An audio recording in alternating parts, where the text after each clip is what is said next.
Hello, ഇന്ന് ഞാനിവിടെ ഒരു ടൊമാറ്റോ പിക്കിളാണ് ഉണ്ടാക്കാൻ പോകുന്നത്. ആന്ധ്ര സ്റ്റൈലിലുള്ള നല്ല ടേസ്റ്റി ആയിട്ടുള്ള ഒരു ടൊമാറ്റോ പിക്കിളാണ് ഉണ്ടാക്കുന്നത്.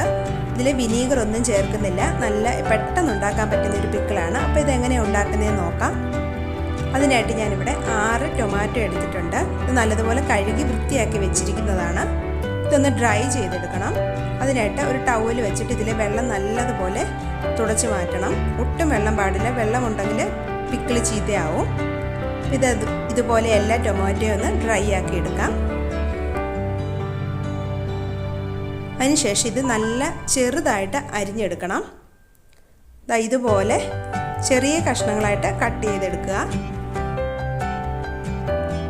അതിനുശേഷം ഞാനൊരു കടായി വെച്ചിട്ടുണ്ട്. അതിലേക്ക് കുറച്ച് ഓയിൽ ഒഴിച്ചു കൊടുക്കാം. നമുക്ക് സൺഫ്ലവർ ഓയിലോ അല്ലെങ്കിൽ ജിഞ്ചലി ഓയിലോ യൂസ് ചെയ്യാം. ജിഞ്ചലി ഓയിൽ യൂസ് ചെയ്യുന്നതാണ്, എള്ളെണ്ണ യൂസ് ചെയ്യുന്നതാണ് കൂടുതൽ നല്ലത്. ഹെൽത്തി ആയിട്ട് ഇരിക്കാനും പിന്നെ കൂടുതൽ ദിവസം ഇത് കേടാവാതിരിക്കാനും നല്ലത് നല്ലെണ്ണ തന്നെയാണ്. ഇതിലേക്ക് അരിഞ്ഞു വെച്ചിരിക്കുന്ന ടൊമാറ്റോ ചേർത്ത് കൊടുക്കാം. ഈ ടൊമാറ്റോ നല്ലതുപോലെ വെന്ത് സോഫ്റ്റ് ആവണം. ആദ്യം ഒരു ഹൈ ഫ്ലെയിമിൽ വെച്ചിട്ട് 1 മിനിറ്റ് വെച്ച് ഇളക്കിയിട്ട് പിന്നെ മീഡിയം ഫ്ലെയിമിൽ വെച്ചാൽ മതി.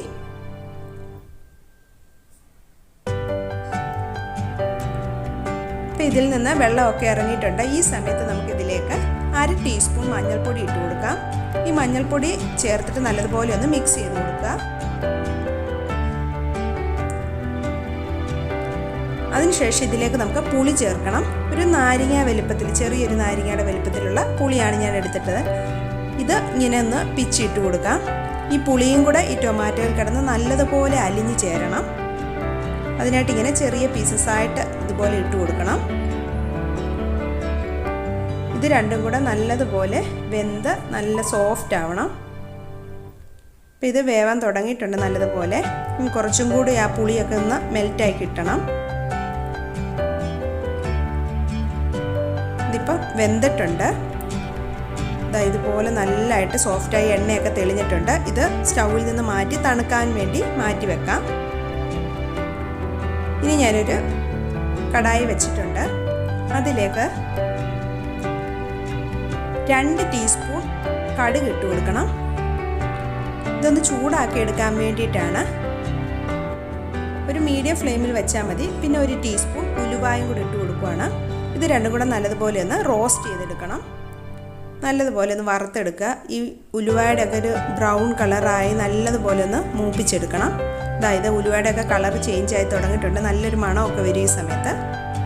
അപ്പം നല്ലതുപോലെ ഇത് മൂത്ത് കഴിഞ്ഞിട്ടുണ്ട്. അത് നല്ല തണുത്ത് കഴിഞ്ഞിട്ട് ഒരു മിക്സിയുടെ ജാറിലിട്ടിട്ട് ഒന്ന് പൊടിച്ചെടുക്കണം.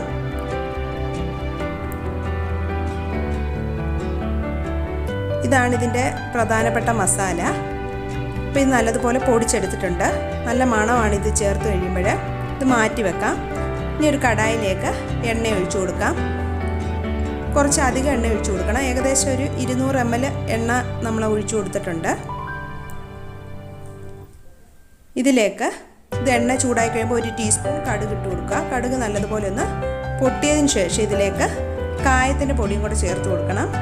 1.5 ടീസ്പൂൺ കായത്തിൻ്റെ പൊടിയും കൂടെ ചേർത്ത് കൊടുക്കുക. ലോ ഫ്ലെയിമിൽ ഇടുക. ഇത് ഫ്ലെയിം ഓഫ് ചെയ്യണം. എന്നിട്ട് ഇത് നല്ലതുപോലെ തണുത്തതിന് ശേഷം നമ്മൾ ടൊമാറ്റോയിലോട്ട് ചേർക്കുകയുള്ളൂ. അപ്പോൾ ഇത് ഫ്ലെയിം ഓഫ് ചെയ്തു.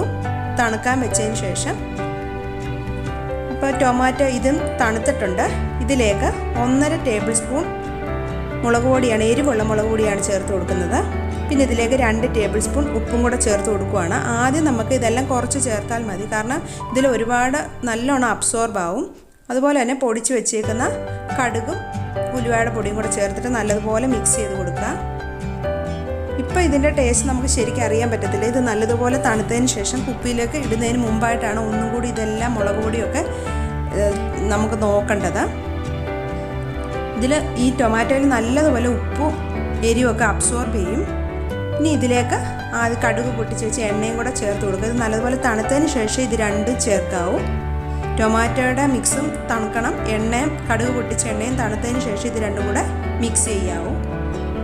നല്ലതുപോലെ മിക്സ് ചെയ്യുക.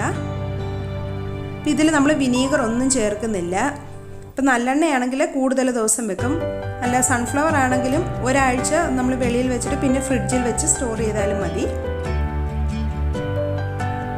ഇത് നല്ലതുപോലെ മിക്സ് ചെയ്തിട്ടുണ്ട്.